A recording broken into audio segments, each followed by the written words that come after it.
Just to avoid some questions regarding how this b of tau became x of tau in the convolution integral, we'll do the same. I'm going to explain this quickly. We'll do the same like what we did here. We took the limit of this part as delta becomes 0. We'll do the same here.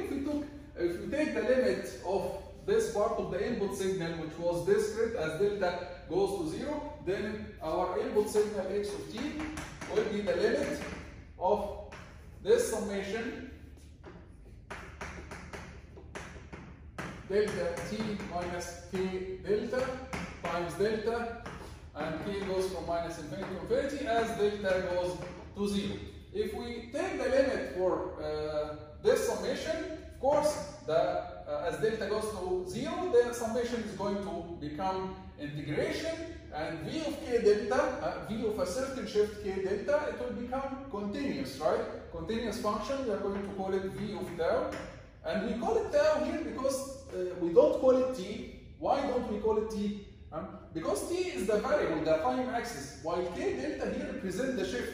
It's not the time t, it represents the shift. That's why we call it another variable tau. So v, as we take the limit when delta goes to 0, this will become a continuous, and instead of v of delta, v of 2 delta, v of 3 delta, it will become continuous in the shift, v of tau.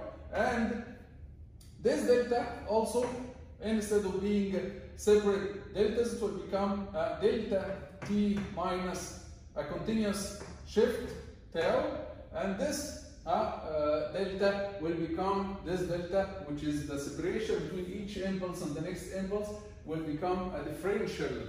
It will become a differential. It will represent differential in the shift. Okay, so t tau.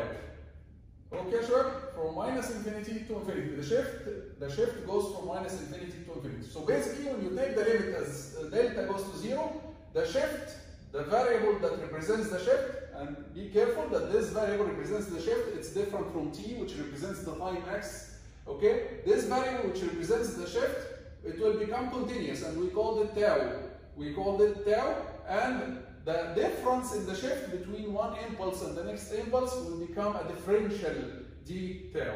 Okay? Like, doing this, if you remember from the definition of the delta function, when we multiply the delta function times any other function and we integrate, go back to the properties, you will find that this is exactly equal to v of t. So we will have x of t to be equal to v of t, and that's why in the convolution integral we replaced v of tau here with x of tau, and this completes the proof for how we reach to the convolution integral from the input signal and from the impulse response of the system.